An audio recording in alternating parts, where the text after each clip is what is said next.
So Dr. Ankur has put up a few question with, is it high time to shift from cementable basal to screw retained basal MU?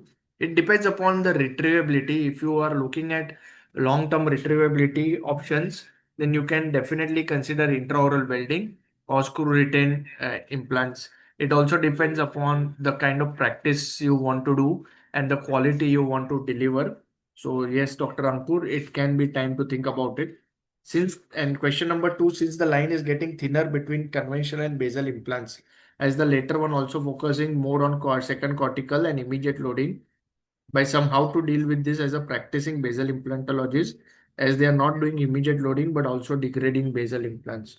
I don't think, Dr. Ankur, what others are doing is really our job. So when I started doing basal implant in 2009, the amount of criticism was much more than what it is today. And I still remember, if I can share, I was like kind of in a dull mood when I was just started with basal implants in 2009, and I was sitting with my dad. Both of us are cricket fans, and that time it was the era of Sachin Tendulkar, and India-Australia match was going on. So all these Australian 11 guys on the field were abusing Sachin Tendulkar, trying to sledge him and trying to distract him. And that's what my dad told him, that see, the best answer Sachin Tendulkar can give is not by giving it back verbally, but let his work speak, which means his bat will speak.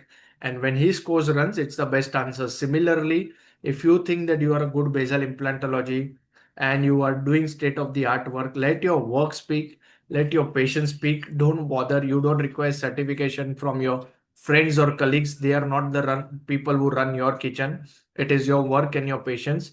You do good work and leave it to the others. So when I look at my dad told me, look at the stance of an elephant. So when you see, how many of you have seen an elephant walking on the road? So when the elephant is walking on the road, it's a huge animal, really elegant and walks gracefully. But the dogs on the road, they start going behind the elephant and start barking. Has any one of you seen the elephant even turning back, or it just continues on its path with the elegance it carries? So that's the attitude you need to have.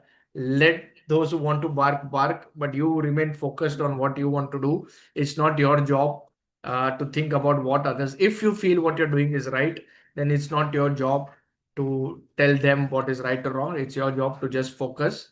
If you want to further resonate with this, you watch Kurukshetra on Netflix. That is where Lord Krishna Bhagwan also emphasizes via the Bhagavad Gita that our job is to do the work and focus on what we need to do rather than getting distracted.